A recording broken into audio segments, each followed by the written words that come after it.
You know what, man? You mentioned your mom and pops a lot, and in our industry and our culture, the typical rapper comes from the hood.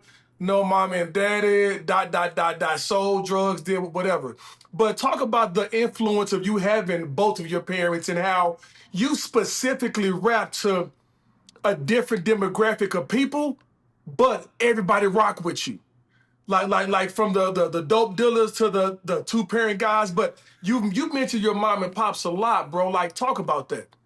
Man, I feel like I'm the common median representation that's unspoken for. Yeah, Nigga, talk it. Yeah, I grew up in the same hood on the same block, experiencing all the same shit. I'm just the nigga who had two parents. The one across the street had his dad. The one down the street had just his mom. That's common in every fucking hood. You yeah, feel me? My thing is like I just don't hide it. To me, it's cool. You feel me? I learned how to hustle from my pops. If I ain't had my pops, I wouldn't have had a hustle I had. The reason a nigga could get up and I'm gonna go 12 hours is because my pops conditioned me young. I used to have to get up, go with him to San Jose to the flea market to go get what we need to get for him to do what he do. So I was yeah, conditioned to hustle early. My mom's is like comedic and personality and just like she's the most free spirited nigga I've ever met in my life. You feel me? So the blend of both is just it made me, that melting pot made me. And like I say, I just represent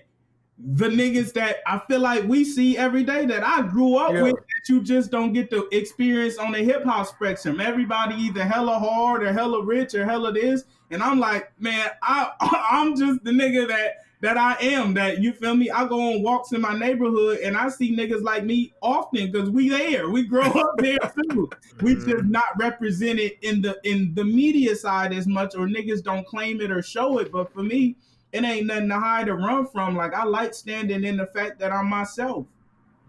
That's dope. That's what you know what, that's exactly what I love the most about you, bruh, is when I first started listening to your music, it was positive party, have a good time, comfortable in your own skin. I'm not trying to Different be too. It hard. was different. I'm Different not trying to too. promote no gangsterism. I'm not trying to promote no violence. Hey, we all could kick it. We could all, I hate to say it like that, like the Rodney King shit. Can't we all just get along type shit? But you feel what I'm saying though? Like, no, but it's real. That's the energy that you kick off. You know what I'm saying? And that's the reason why I tapped in the first time. I was like, man, if you could look at it, we could pull it up. I was like, man, I love your energy, young brother. Yeah. You know what I'm saying? Salute to you. Keep doing what you're doing, because that's the type of music I want my kids to listen to. No They ain't got to doubt. listen to this drill music. You know what I'm Man. saying? The kill, kill, kill. You go outside, you already got your back against the wall. You dig? You know what I'm saying? And you go outside and now you trying to put somebody else back against. Let's go outside and be like, man, what's happening? You know what's Salute to dope? you.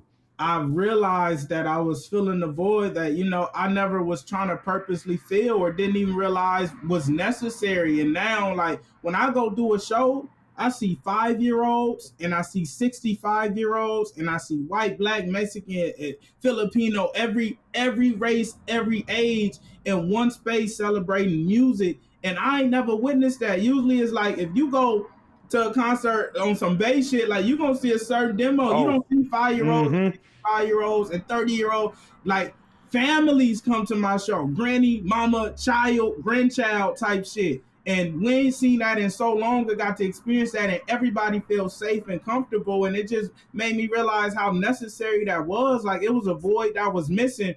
I got fans who come, with their mom and shit, and it just make me smile because I never went to a concert with my pops. Right. I didn't have that experience, but they get that shit through my music. Can I say this? They not celebrating the music, my brother. They celebrating you. And we Already. gonna celebrate you for bringing that, and that void that was needed to be filled. It's you that's doing it, and so that's the reason why you are who you are. You doing what you doing, and it don't matter if it's a 5-year-old, like you said, or a 65-year-old. We all feel that, and we all understand that, and you doing something positive, and man, trust me, we love that shit. I love that shit, my brother. on. Believe that for sure. Yeah. Attitude. So talk about COVID. When COVID, everybody was locked down. You were grinding hard through COVID. To kind of take us through that process of you when everybody's locked down in COVID, how you start doing all your stuff.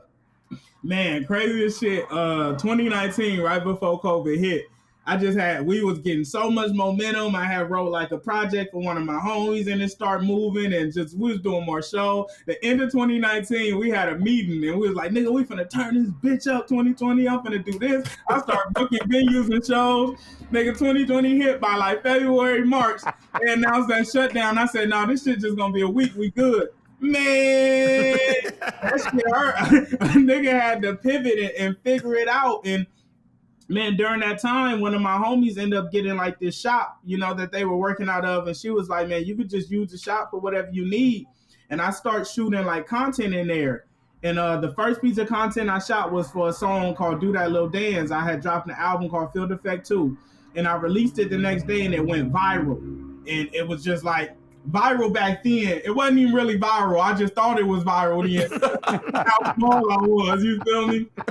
But I was like, man, I'm finna start having all the other artists in the region do these. Fuck it. So I start booking a bunch of different artists and we start viral. I'll get a song. We'll go do, like, it's a famous clip. It's a clip from the Bay with Young Barry and them doing So Mobby in front of the Giant Stadium. That's shot by me and my company. Like, niggas ain't even know I was rapping then. I was the nigga behind the camera putting shit together, doing a production. Wow. Damn. So my platform started growing through that. And then 2021, my clip finally really went viral. I did the freestyle in front of like this flower wall, and we just in the shop broke, made that shit happen, and it started moving. And Russ seen it, and Johnny Shipes, and Hovain sent it to Charlemagne, and Wallow posted it, and that really just blew shit up and opened the door. And man, we ain't stopped since. So yeah, I was really just in the shop working and building. We ended up losing that shop, and my mom was like, y'all should just use the garage. We ended up setting up a projection screen in the garage, and I did another 100, 200 sessions from there. And I just kept building. I kept on hitting it.